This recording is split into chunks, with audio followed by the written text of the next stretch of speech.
Hey folks, it's Colin here from Sparing Outdoors. I finally got back towards Basecamp.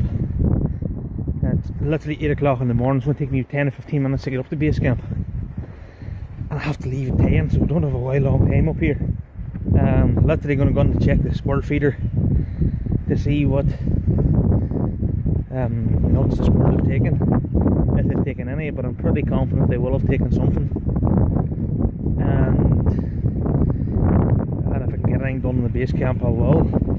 I just need a good full day up here, because I seem to be getting wee drips and grabs 2 hours. I have to be back home for 10:30 to get the wife away, and I have to look after the baby, and then after I have to relieve my dad at the shop. So I'm not getting away a lot done. Sorry about all the wee dribs and drabs of this place. I just need one full day to finish this, but that is what it is. But I'll just go on up here and see how I get on. Just on the way up to the camp here, and I don't know if you can see that really thick grass. That's called fireweed, and see when it's wet and it's on slopey sides and you walk on that stuff, it's dead sloppy. It's deadly stuff. I once had a guy call it something different. I'm not going to tell you the name because it's quite rude. So that's the squirrel feeder topped up. Now there's definitely something at it, but I thought there would have been a lot more taken out of it. It was maybe quarter to halfway down. I filled it up to the top just to be sure to see what it is. Maybe they've only found it quite recently, I don't know, but it was definitely used, so that's pretty good. So I'm happy enough of that.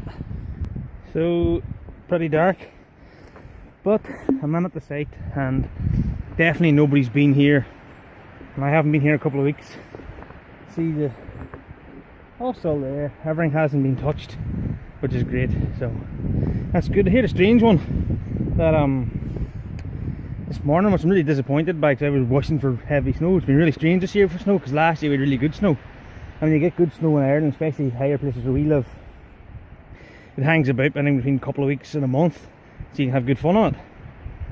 But it just said, read in the paper, and that it says Ireland this weekend, possibly next week, it's going to be hotter than Barcelona and Spain. That could be bye-bye to my snow here. It's just really strange. We didn't get much snow this year at all. But anyway, it is what it is. Shorts and sunglasses maybe. So hard finding good timber without taking live stuff. For example, the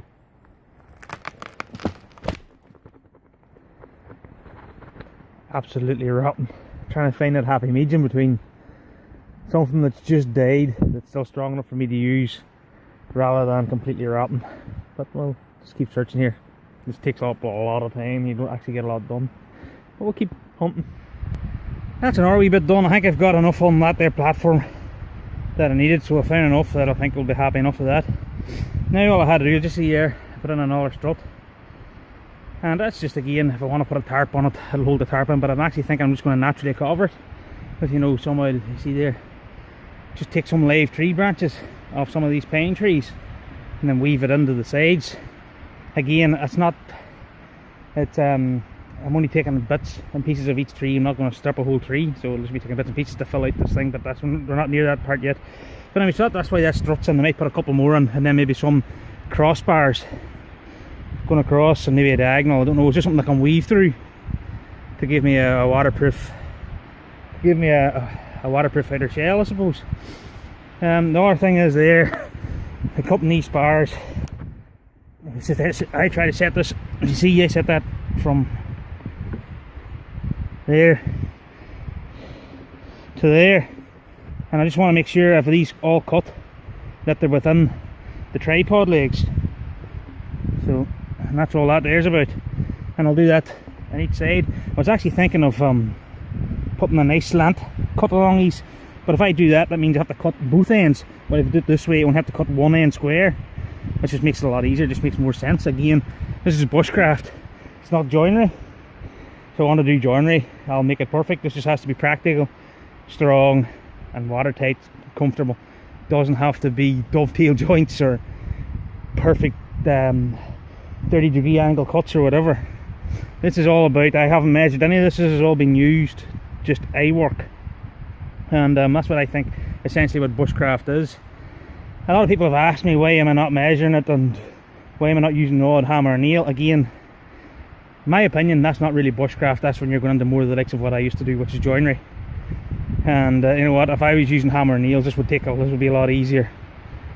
And using proper saws, it would be a lot easier. So I want to try and keep it as bushcrafty as possible, which is just good sturdy structure, practical to use and safe. And that's really all I want. And as I say, I see a lot of people building log cabins and that, which is great.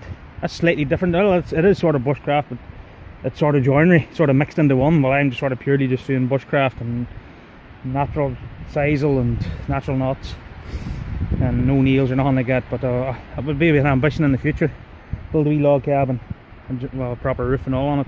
But anyway, it's a long way away. So that's all I'm going to do here now. What I'm going to do here is I'll probably lash each end of them just to hold them in place, and then I'll put some more struts in, make it stronger. And then after that stage, it pretty much is about making her watertight. But I'll do this wee bit first. The next day I come back, I'll do some struts, and I'll probably hopefully start getting her watertight then. I think Bobby's going to do fire reflector over there, a good sized one to beat in the heat towards the shelter, and obviously keep the wind off as well. So that's it, guys. I'll stop rambling on and I'll just continue here with what I'm doing. I've only got half an hour left, so I better get cracking. So that's it all tied there. The other thing that you want to do is make sure everything's coming in line. So you've got this here coming down and that coming down and this coming down, but you have to make sure that they're reasonably in line. So you put a nice side on that it's all falling in line, so one's not sticking out further than the other, because this causes hassle for the weaving, or obviously trying to keep it straight. So if you can keep them in line, just use an out stick to keep them all in line. That means then every time you put one down, it's going to be a nice straight side.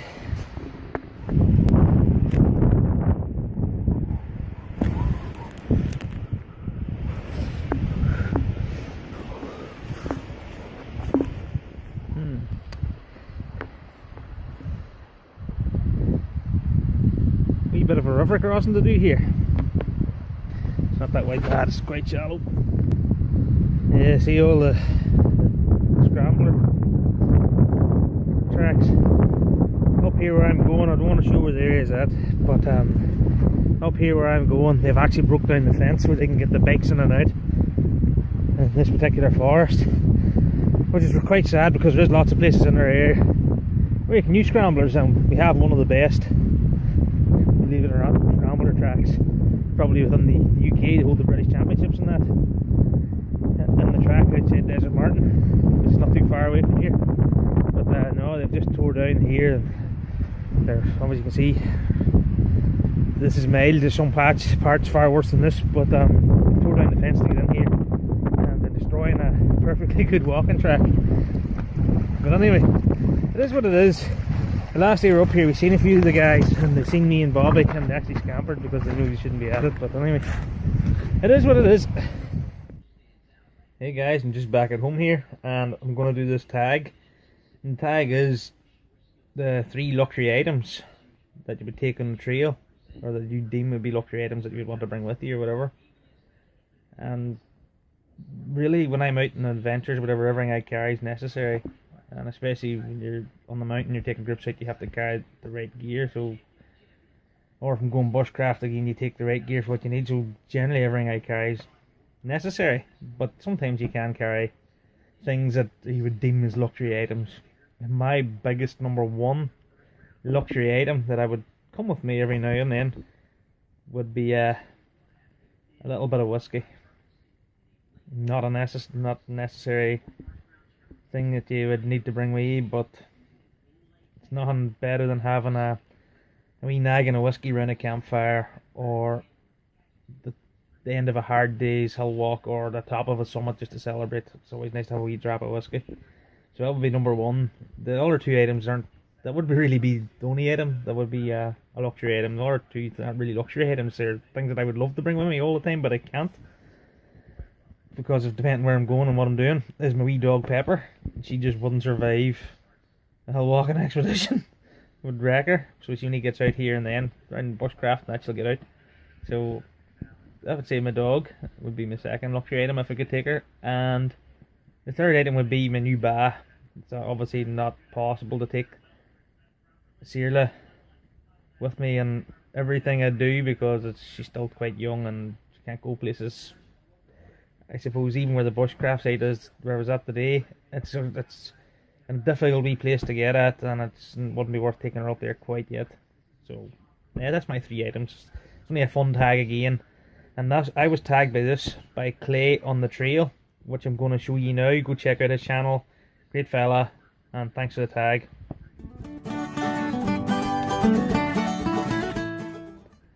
So the 3 guys that I want to tag, I'm going to tell you now. And again, I don't know if these guys do tags or do these sort of video responses to these sorts of tags, but I'm going to tag them anyway. Both the 3 of these guys are from my neck of the woods, and the first one I'm going to tag is Conrad Keeley.